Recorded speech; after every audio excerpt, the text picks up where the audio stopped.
Pangkain lang. Ay, wala kaming pagkain dito. Uy, Junjun, anong wala? Ay, eto, oo. Sa'yo na to. Ay, salamat po. Bigay agad kapag ako nangingi ng merienda. Wala ah. Damot na ito. Sige, ubusin mo yan ha. Magpakabusog ka. Sige po, salamat po. Hoy, ikaw, Junjun.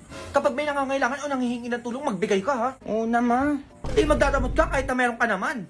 A few moments later. Ay, sayang ang pagkain. Ma, o bakit? Nag-donate ako 5,000 dito sa nag-post sa FB. 5,000? Eh, kanino ko binigay? Ang laki naman nun. Makakala ko ba sabi mo magbigay ako kapag may nangangailangan?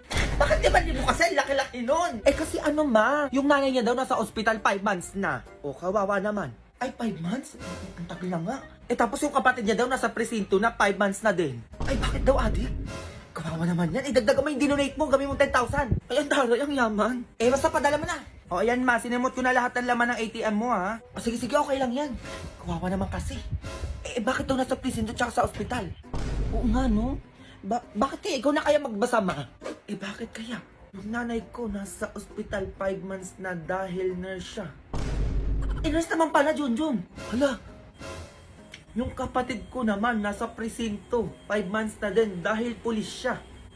Asan yung nakakaawa doon, Junjun? Alam mo, ang gigigil ako sa'yo. It's a prank. Prank? Prank lang daw, Junjun. O, para saan yung dinonate mo? Ma. Wala na time pera, nang gigigil ako sa'yo, bawiin mo yung binigay mo ngayon na. Wala naman, nasend ko na lahat na nasa ATM mo.